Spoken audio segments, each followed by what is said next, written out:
What is up, everybody? This is Stock Market Education, and today we're going to be talking about Verizon and whether or not it's a buy. Let's get into it.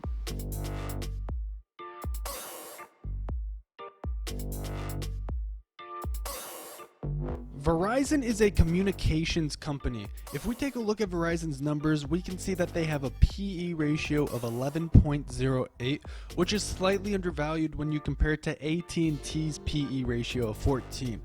We can also see that they pay a dividend yield of 4.75%, which is an extremely attractive dividend yield. And they shouldn't have any problems paying their dividend out because they have a payout ratio of 52%.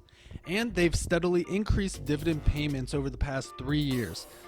In addition, Verizon is estimated to have an intrinsic value of $108.13, which is 110% more than their current price of $51.55. They have a profit margin of 14.61% and an operating margin of 23.9%, which is very strong for the industry that they're in. When we look at their balance sheet, we can see that they have more debt than cash, which is common in this industry because they have to allocate money towards property and plant and equipment, which means they have to take out loans, so the numbers get a little skewed. However, Verizon's operating profits are 6.24 times greater than their interest payments, so they shouldn't have any problem paying back their debt. When we take a look at Verizon's 5-year chart, we can see that the stock dropped below the $55 level and could be heading down to the next support level of $46 a share. Overall, Verizon has been a great stock to hold during the market crash, and this is mostly because the company decided to deleverage their finances as well as decrease their debt to equity ratio over the past 3 years. However, I do expect Verizon stock to pull back a little more before it reverses into an uptrend.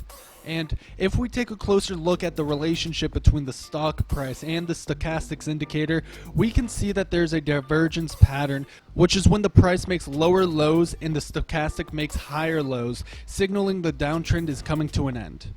Let's talk about their growth strategy, which is 5G. 5G is the next big thing for telecommunication companies, and it's important to stress that 5G is an extremely important race because 5G is expected to grow from $5.53 billion in 2020 all the way up to $667 billion by 2026 for a percentage increase of 11,978%. I had to double check the math to make sure that's right, but yeah, that's how much growth is estimated. Also, by the way, if you want to take a look at 5G stocks, I made a video not too long ago about the top 3 stocks that I would buy for 5G for 2020. In addition, Verizon is one of the main leaders in the 5G industry. They already have 5G in 30 cities across the country, which is much more than AT&T's reach of 12 cities. The race for 5G is led by their CEO, Hans Vestberg, who was Verizon's Chief Technology Officer and President of Global Networks in 2017.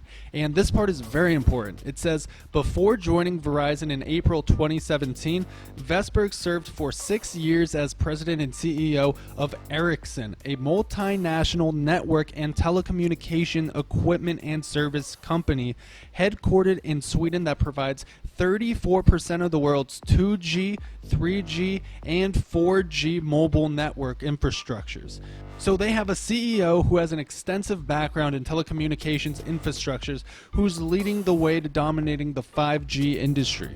When you look at their incredible 5G opportunity that's being led by a well-qualified CEO and their head start compared to AT&T, and their 23.9% operating margins, and their intrinsic value of $108.13, and their stochastics divergence pattern that indicates the reversal of a downtrend into an uptrend, Verizon is a sustainable dividend stock with a lot of growth potential in the future.